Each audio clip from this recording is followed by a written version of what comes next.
mendapatkan sakit COVID, 3 bulan saya di rumah sakit, 40 hari saya di ICU.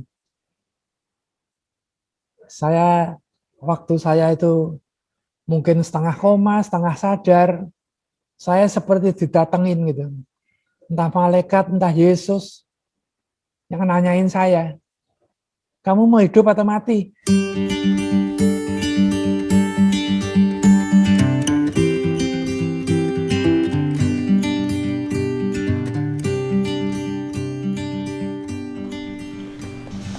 Oke, selamat malam. Malam. Saya panggil apa ini, adik-adik aja ya? Adik-adik. Adik-adik atau apa ini, nggak tahu. Karena statusnya sebetulnya anak-anak, tapi sekarang adik-adik aja dah biar Koko biar Cece. biar nggak formal ya. 2 hari atau 3 hari yang lalu, saya dihubungi sama Chris. Saya diminta untuk sharing mengenai iman. Padahal si Chris saya tahu, saya bukan orang yang aktif di dalam bidang-bidang kerohanian. Saya biasa kalau membawakan talk show ya, kalau nggak bisnis ya motivasi gitu. Judulnya berat lagi. Judulnya bukan kehendakku, melainkan kehendakmu. Ya semua orang tahu gitu ya. Biar ada nilainya, kebetulan berapa hari yang lalu nih saya dapat renungan ya. Kok temanya persis, jadi saya bacain aja ya. Bagaimana kita berdoa kadangkala menjadi sebuah paradok. Di satu sisi Tuhan mengajar kita untuk berdoa tidak jemu-jemu. Doa harus ngotot, tidak boleh menyerah untuk memperjuangkan apa yang kita minta. Saya kalau sharing ke teman-teman itu ya, kalau doa itu yang jelas. Jangan belikanlah yang terbaik. Tuhannya bingung gitu ya. Yang terbaik buat kamu itu kayak apa gitu. Minta ya bilang, minta Tuhan saya minta 100.000 buat ini gitu. Saya kasih contoh ya. Ini sharing saya kebetulan waktu itu ke Australia. Bekas anak buah saya pindah di Australia. Waktu pulang saya tinggalin duit dia $300.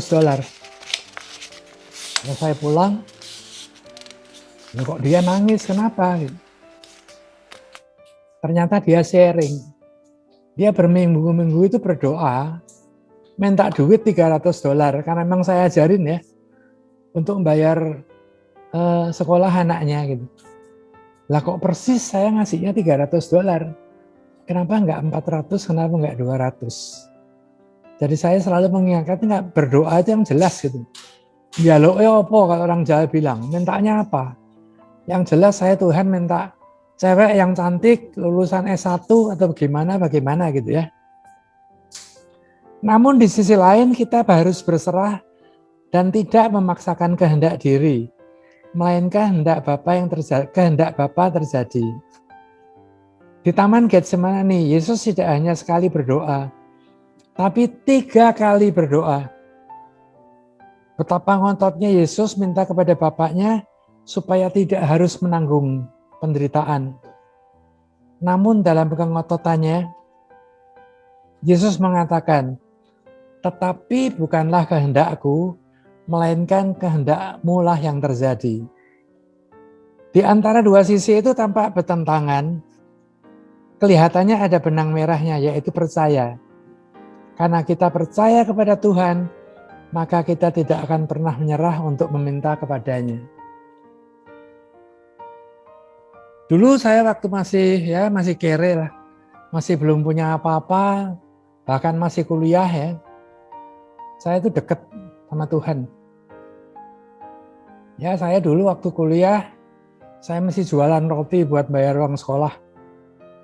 Tiap hari saya mesti ngirim roti pakai Vespa ke 52 toko. Vespanya itu isinya roti, dus apel itu saya bawa ke sekolah, ke kampus ya maksudnya. Kalau lagi kosong saya ngirim, balik ke kampus lagi, kuliah lagi. Kalau lagi kosong saya ngirim. Suatu saat ujian, ya ujian dulu tuh sistemnya semester, nggak kayak sekarang. Sekarang kan sistem kredit ya. Kalau nggak lulus ya, yang diulang mata kuliah yang nggak lulus aja. Kalau zaman saya dulu, nggak lulus satu mata kuliah, ya ngulangnya satu semester. Jadi satu tahun cuman ujian satu semester. Saat itu saya kalau nggak salah tingkat 2. Ada 7 mata kuliah. Ya. 6 mata kuliah aman. Yang terakhir mati gua nggak bisa gitu. Padahal syaratnya dari 7 mata kuliah itu saya harus rata-rata 6. Jadi kalau Anda dapat satu angka 5, saya harus dapat satu angka 7 supaya rata-rata 6. 6 mata kuliah yang saya ujian aman. Yang satu terakhir ini ujian analisa. Kalau sekarang matematik lah gitu. Soalnya 6, saya bikin 3. Dari 3 cuma yakin lulus 1. Yakin bener 1. Yang 2 ya setengah-setengah lah. Padahal saya harus dapat 5 supaya saya bisa naik kelas. Waktu itu apa yang saya lakukan? Saya ke gereja 5 hari berturut-turut. Dari Senin sampai Jumat. Minta kepada Tuhan, Tuhan saya harus dapat 5. Kalau saya nggak dapat 5, saya ngulang setahun. Berarti saya harus kerja setahun untuk kuliah, mata kuliah 1 tahun doang. Akhirnya keluar nilainya, kalau nggak salah malah dapat 6. Itu kan suatu mukjizat. Buat saya suatu mukjizat. Akhirnya saya tidak jadi tinggal kelas.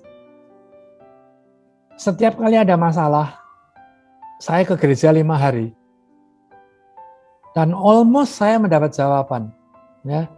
Entah itu dari bacaan, entah dari homili, entah dari tiba-tiba ada pikiran yang masuk ke benak saya. Tapi selalu ada jawaban.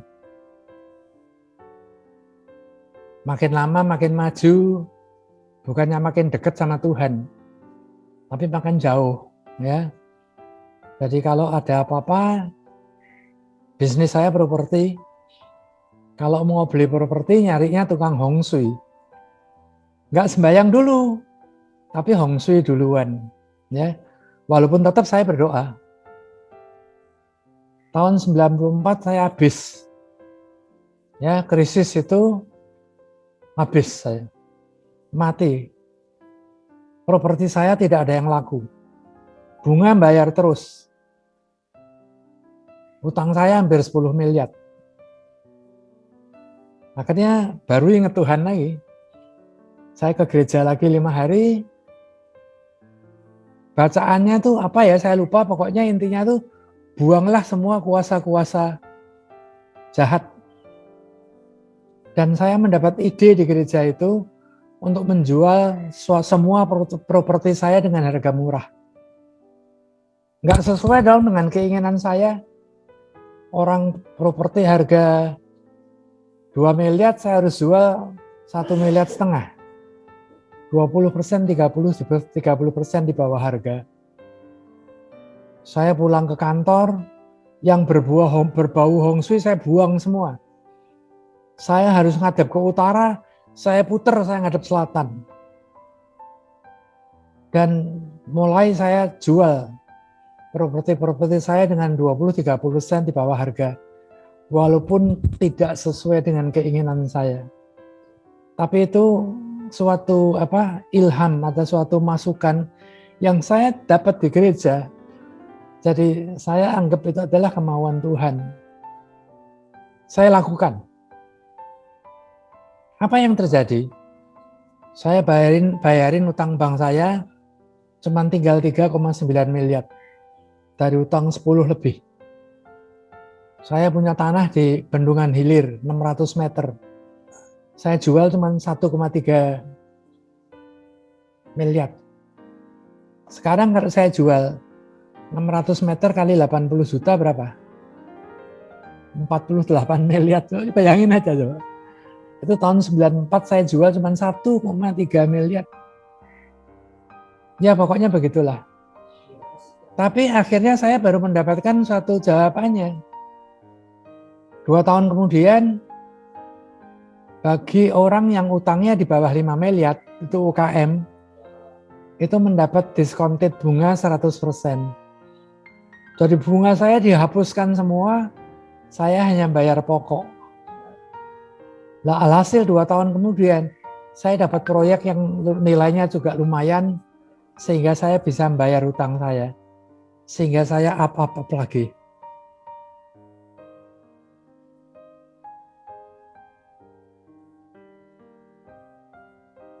Kalau saya kembali kepada itu ya, apa yang menjadi kehendakku, tapi bukan menjadi kehendakmu. Tadi contohnya Yesus ya. Yang kedua Santo Yosef. Hari ini hari Santo Yosef. Ya. Waktu dia diminta Roh Kudus menjadi suaminya Maria, ya, dia tadinya nggak mau. Masa dia harus menerima wanita yang tidak perawan? Bergejolak hatinya.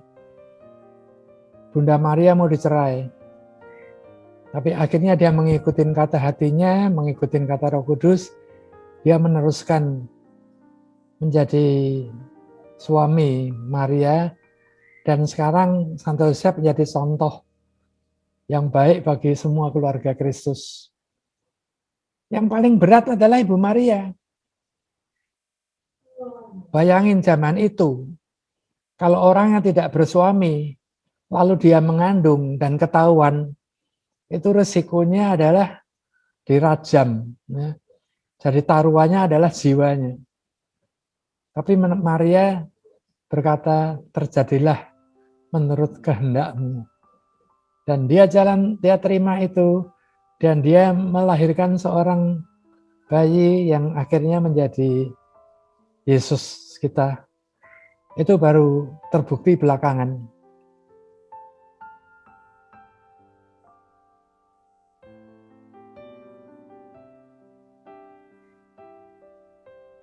Ada contoh lagi, ya. Saya berapa tahun yang lalu mau jual properti. Keinginan saya nih, jual 5 miliar aja udah bersyukur. Akhirnya ada satu pembeli. Temennya Ridwan, temennya asisten saya, udah oke, kasih down payment 75 juta. Hasil KPR-nya nggak disetujuin. Batal. Yang kedua dikasih down payment 2 miliar. KPR-nya nggak disetujui lagi. Batal lagi. Saya mengeluh, Tuhan, saya ini butuh duit. Saya bilang gitu. Kenapa kok 2 kali saya gagal terus? Akhirnya tunggu. Oh, ternyata ini maksudnya Tuhan. Properti saya laku 6 miliar. Bayangin coba. 5 miliar 2 kali gagal, sudah di down payment, akhirnya laku 6 miliar tanpa nawar dan dibayar kontan. Nah, sini saya akan menghubungkan ya antara iman yang tadi topiknya adalah kehendakmu, bukan kehendakku tapi kehendakmu. Saya mengadopsi homili dari Bapak Kardinal yang membedakan antara motivasi dan harapan. Ya, seringkali kita punya optimisme. Seringkali kita punya kemauan besar. Optimis. Ya. Saya harus dapat ini, saya harus begini, harus begini. Kalau berhasil, hasilnya apa? Saya puas, saya senang, saya bangga, jelek-jeleknya saya bisa jadi sombong. Karena itu betul-betul kekuatan manusia. Optimisme itu kan manusia kan. Kita tidak menggantungkan diri kepada Tuhan. Tapi kalau optimisme itu gagal, akhirnya apa? Kita kecewa. Baru kalau kita kecewa, kita menyalahkan Tuhan. Loh, Tuhan saya mau gini-gini kok. Gini aja kok nggak dikasih, gini aja nggak dikasih. Kita kecewa. Dan Bapak Kardinal memberikan waktu itu pandangan. Sebaiknya kita tuh berharap, ya. Kalau kita berharap, itu kita menggantungkan diri kepada Tuhan. Kalau kita berharap tidak berhasil, ya paling kecewa sebentar. Tapi masih ada harapan lagi. Kalau berharap sebulan nggak dapat, barangkali 2 bulan. Kalau 2 bulan nggak dapat, barangkali 3 bulan.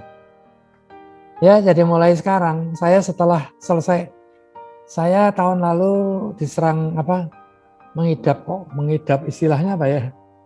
Mendapatkan sakit COVID. 3 bulan saya di rumah sakit. 40 hari saya di ICU. Waktu saya itu mungkin setengah koma, setengah sadar, saya seperti didatengin gitu. Entah malaikat, entah Yesus yang nanyain saya, kamu mau hidup atau mati? Saya bilang, Tuhan, saya mau hidup. Saya mau terus berkarya. Betul. Besoknya datang lagi tuh. Tanyain lagi, Tuhan, saya mau hidup. Saya mau berkarya. Tapi pikiran saya, kok aneh ya? Saya ini lagi lagi dalam keadaan begini, kok mesti mati itu gimana caranya? Emangnya saya naik ke surga berikut badan saya? Akhirnya saya tuh kayak kekeh pada jawaban saya. Saya tiap hari walaupun sakit itu berdoa rosario. Kadang-kadang berdoa Bapak kami aja lupa tengah jalan. Doa aku percayanya lupa tengah jalan. Saya ulang. Iman saya yang menyembuhkan. Akhirnya saya bisa kembali sehat dalam petik dengan kondisi seperti sekarang. Yang walaupun udah 9 bulan, tetap aja masih sesak napasnya, omongan saya masih menggeh-menggeh orang saya bilang ya. Masih ngos-ngosan. Karena saya memang masih sesak napas. Badan masih ngilu semua.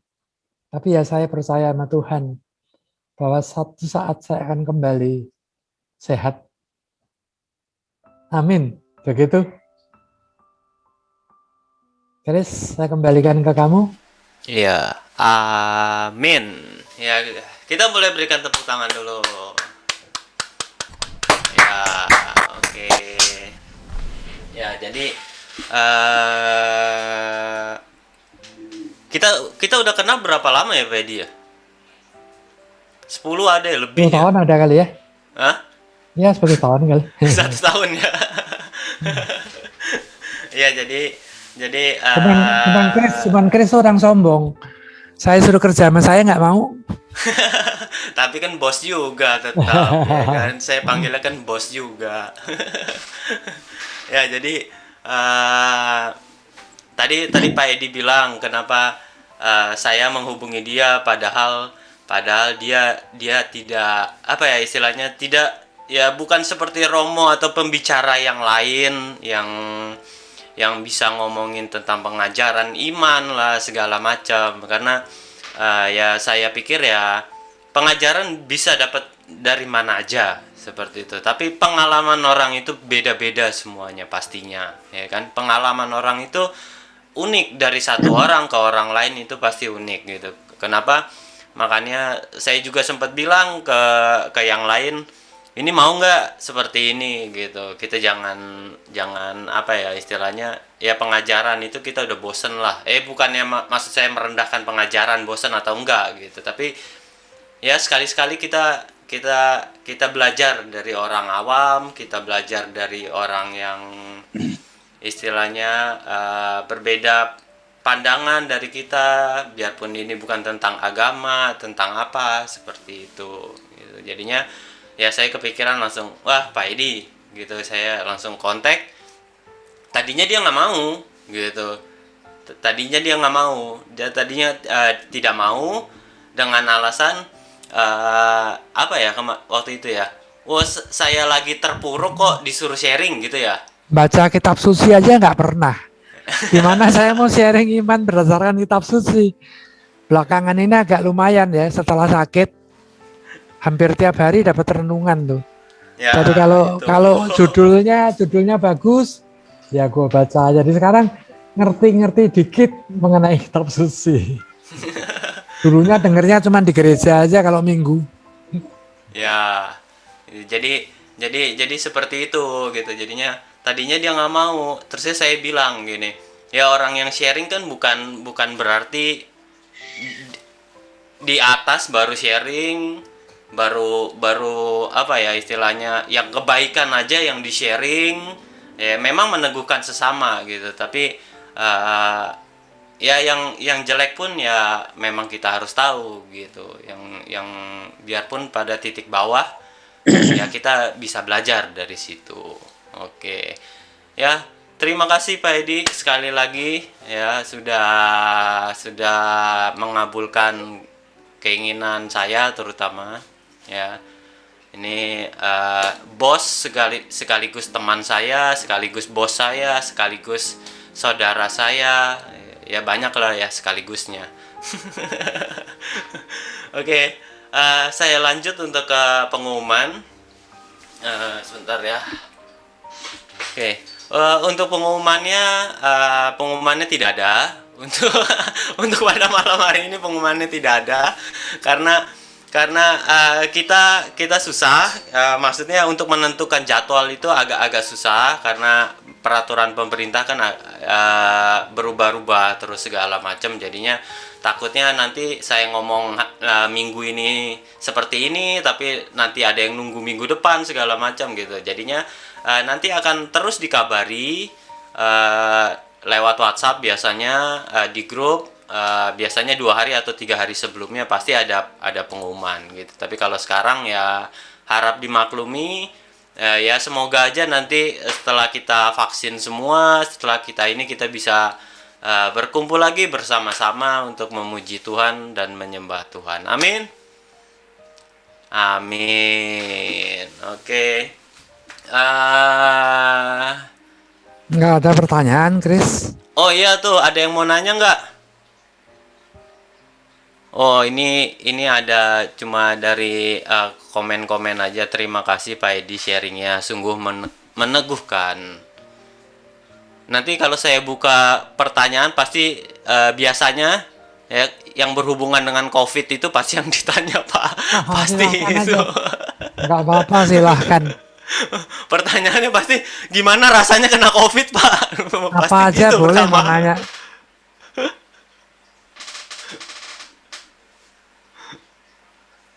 Ya saya buka kalau ada yang untuk bertanya sebelum saya.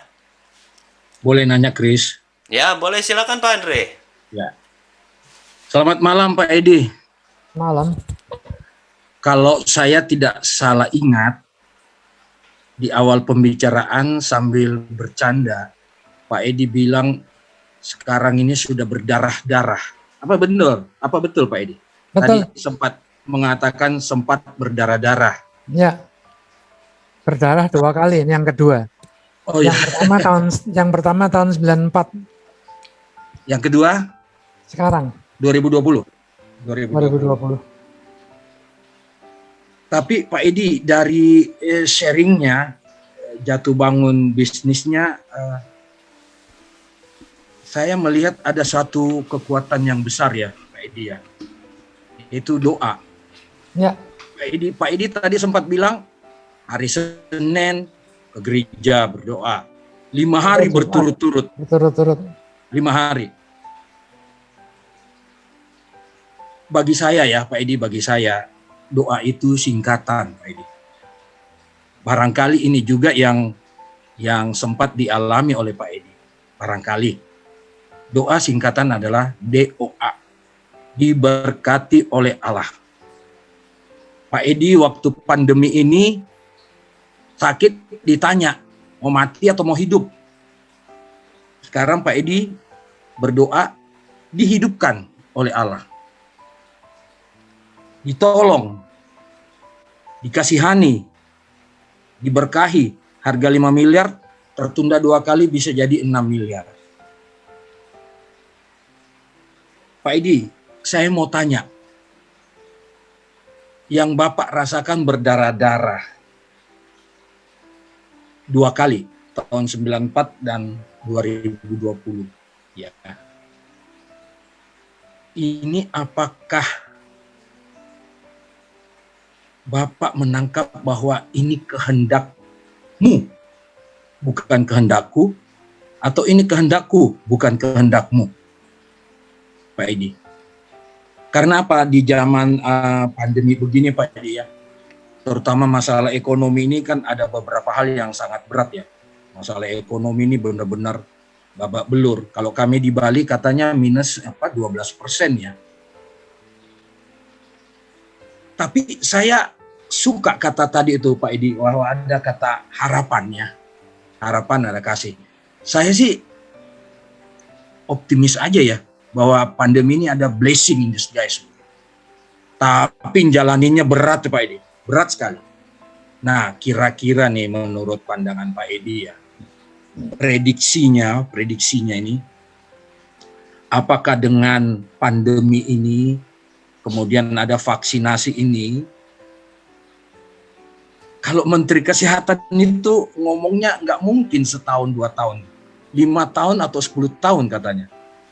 Nah, kira-kira prediksi atau analisa atau intuisinya Pak Edi, kira-kira bagaimana ini setelah pandemi ini, setelah vaksinasi? Mudah-mudahan ada banyak harapan ya, banyak kasih. Tapi saya sih terus terang walaupun berat menjalaninya, masih tetap merasa optimis. Ada blessing in disguise. Ya. Terima kasih Pak Edi. Jadi mungkin pertanyaannya ada 2 Pak Edi Ya, yang ada 2. saya simpulkan. Pertama, yang berdarah-darah itu apakah itu kehendak Tuhan, apa itu kehendak Pak Edi sendiri? Seperti itu. Yang kedua tadi, ini harusnya ditanya sama Menteri Kesehatan ini Pak. menurut Pak Edi bisa nggak gitu? Udah gitu aja. Ya, oke, saya jawab pertanyaan yang pertama ya. Udah pasti kondisi orang jatuh itu bukan kehendak saya lah. Udah pasti bukan. Ya.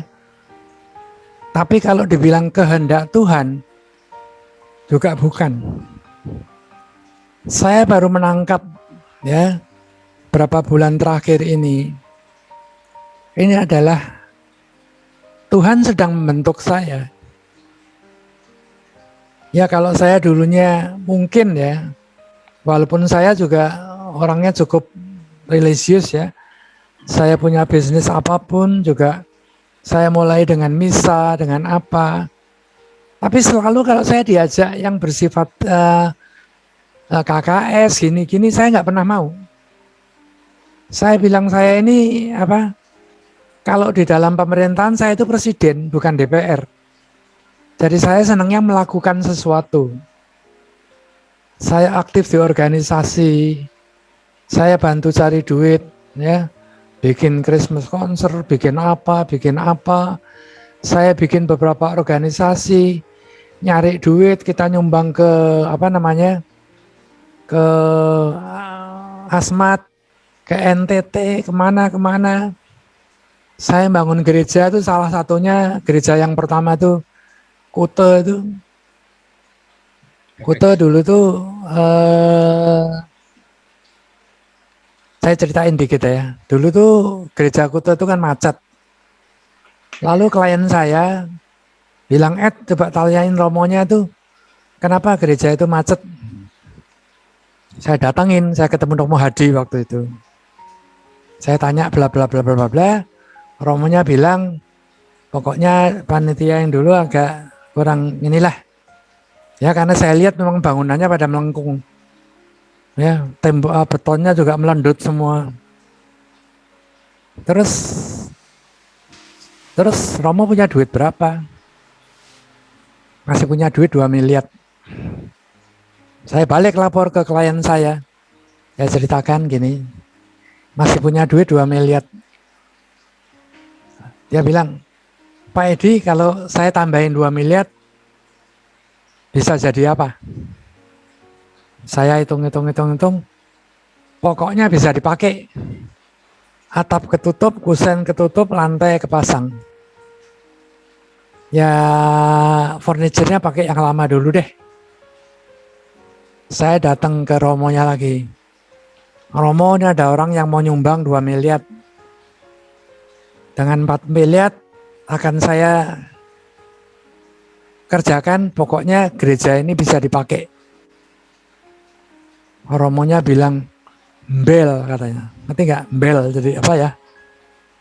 Nggak percaya lah gitu. Tak omelin tuh Romonya. Romo ini gimana sih? Mau ada orang mau nyumbang kok malah ngomongnya begitu. Ya singkat kata pokoknya terjadi. 25 Agustus saya mulai kerjakan. Ya betonnya lantai 1 itu semua saya beresin. Atap mulai saya pasang. Saya kebut dalam 4 bulan. 23 Desember. Saya misa pertama di sana. Ya, kan Pak Edi misa pertamanya Natal. Nggak bisa, soalnya waktu itu saya ada rencana jalan-jalan ke luar negeri tanggal 24-nya. Ya udahlah, kita misa sama panitia aja lah tanggal 23. Ya jadi kalau tadi yang saya bilang setelah pandemi itu ya, tadi waktu saya ditanya bilang nggak mau, saya masih mau hidup, saya masih kepengen berkarya. Ya. Jatuh yang kedua apalagi? Karena saya nggak ngikutin apa namanya? Prokes. Apa yang sudah Tuhan beri. Saya waktu itu minta ya, tahun 2015, Tuhan kalau saya punya duit 20 miliar, saya akan pensiun. Saya akan lebih menganukkan diri untuk bangun-bangun gereja dan lain-lain aja lah. Saya tahun 2015 properti saya laku dan saya punya duit lebih dari itu. Tapi tangannya gatel. Beli properti lagi 2016 kemarin properti jeblok. Jadi kalau pertanyaan pertama jawabannya begitu. Tuhan akan membentuk saya. Dan sekarang saya betul-betul disadarkan bahwa saya harus lebih dekat kepadanya. Pertanyaan kedua kalau prediksi itu, saya sendiri optimis. Ya karena melihat dari perkembangan COVID ini kan juga menurun ya penderitanya untuk Indonesia dan dunia. Apalagi Bali, udah zero kalau nggak salah itu perkembangannya. Penambahannya COVID udah zero. Ya saya yakin ada kemajuan. Di perusahaan saya kontraktor sendiri, udah mulai 2 bulan ini, udah mulai banyak permintaan. Ya permintaan orang untuk bangun lagi, untuk bikin rumah, bikin gedung, bikin pabrik. Sekarang saya lagi menghitung 8 permintaan. 3 yang menjawab keinginan saya tuh. 1 SMA Kanisius, 2 SD Strada, yang ketiga Pondok Siboncel. Jadi 3 itu yang ada hubungannya dengan gereja. Jadi saya dari waktu itu saya mau cerita tadi yang saya bikin seperti FX Kute itu betul-betul 100% at cost. Jadi saya tidak menarik satu pen pun untuk overhead. Jadi saya kembalikan uangnya semua sebatas yang dipakai. Akhirnya gereja itu kita selesaikan dengan biaya 8 miliar lebih. Sehingga saya bisa membangun pastoran belakang segala itu. Semua dari pengumuman di gereja itu. Yang malu kan saya. Masih hutang kepada kontraktor segini. Itu tiap hari tiap minggu diumumkan tuh. Itu ya memang saya dulu nalangin dulu dikit. Tapi akhirnya udah kebayar semua. Begitu Pak. Ya. Terima kasih Pak Edi. Ya, gitulah. Nih, ada pertanyaan lagi nih di ini. Tadi Pak Edi cerita doa 5 hari berturut-turut. Itu doa apa aja, Pak? Bukan berdoa, saya ke gereja ikut misa pagi. Dan setiap kali mau berdoa, saya bilang, Tuhan berbicaralah, saya mendengarkan. Makanya saya dapet tuh kadang-kadang dari bacaan, entah nggak tahu bisa pas aja, entah dari homili, entah dari ya ada kayak ide yang datang gitu. Seperti tadi, tiba-tiba kok saya disuruh menjual properti saya dengan harga murah. Ide itu saya anggap itu datang dari Tuhan. Tuhan menjawab doa saya. Apa yang harus saya lakukan? Nah, sesuatu yang saya dapat di gereja, saya aminin itu dapatnya dari Allah, dari atas gitu.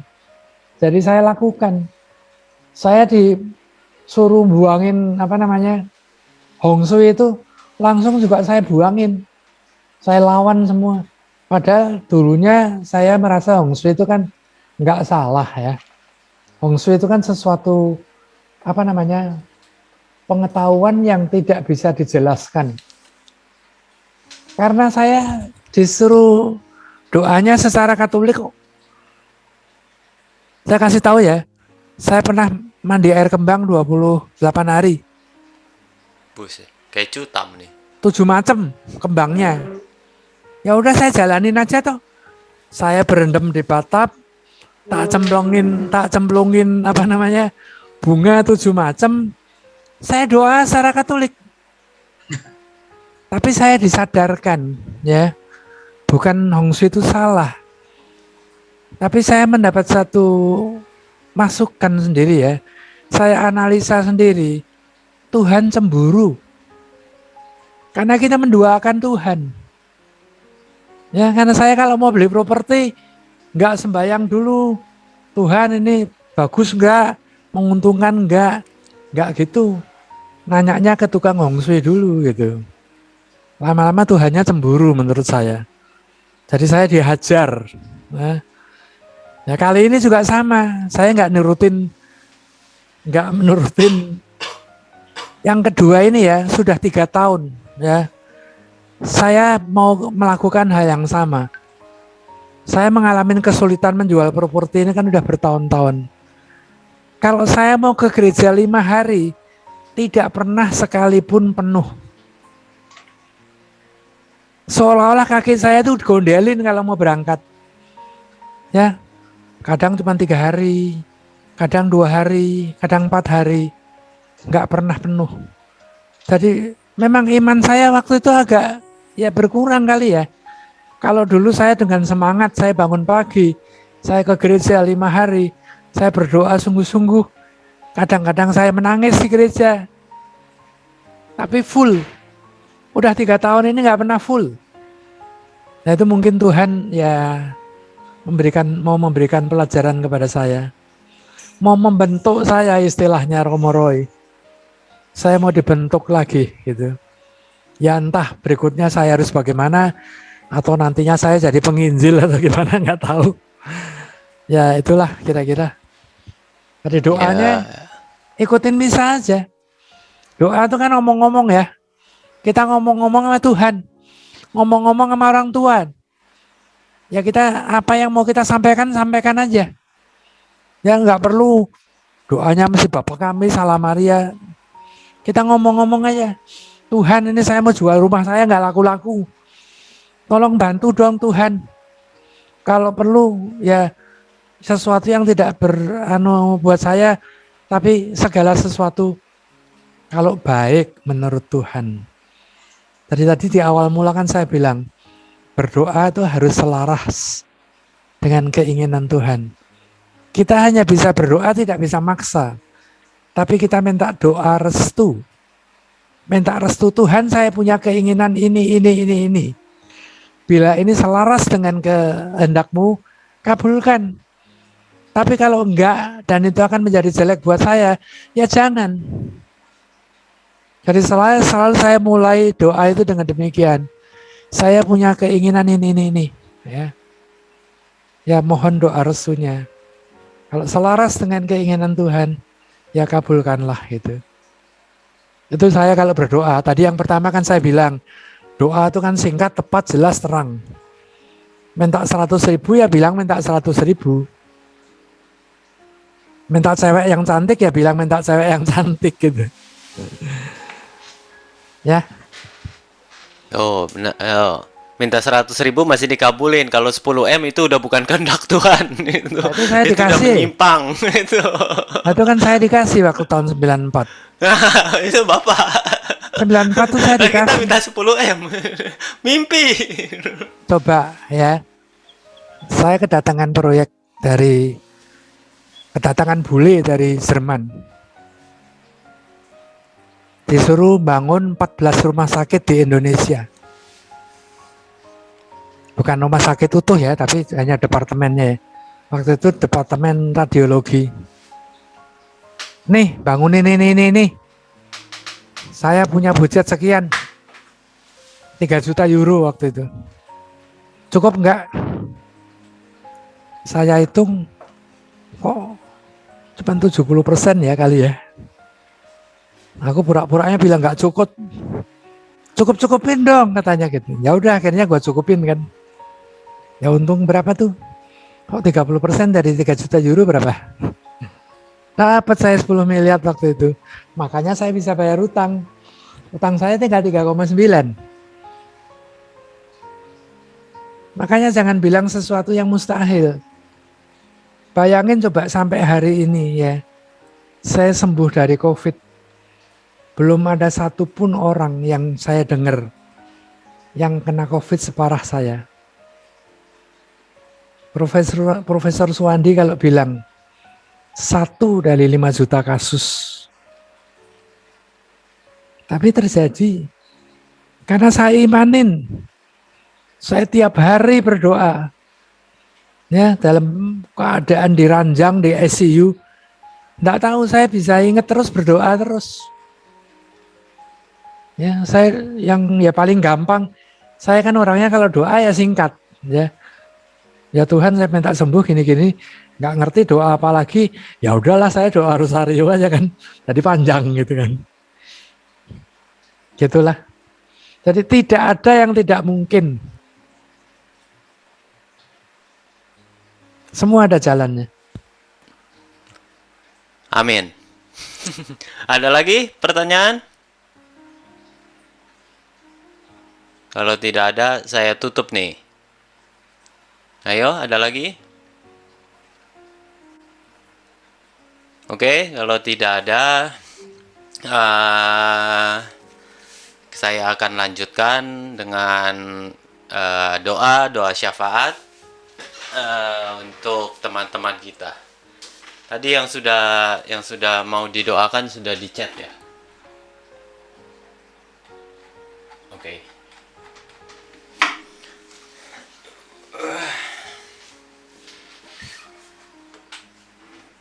Chris, Ya. kalau boleh saya lift dulu ya.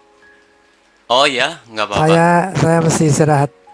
Oke, kalau gitu terima kasih banyak Pak Edi Ya, untuk thank you ya. waktunya Terima kasih, dan Pak Edi. kesempatannya Makasih Pak Edi untuk sharingnya. Saya pamit Selamat ya. beristirahat. Selamat Ya. berkati Pak Edi. Oke, terima kasih. Nuhun Pak Edi. Terima kasih Pak Edi.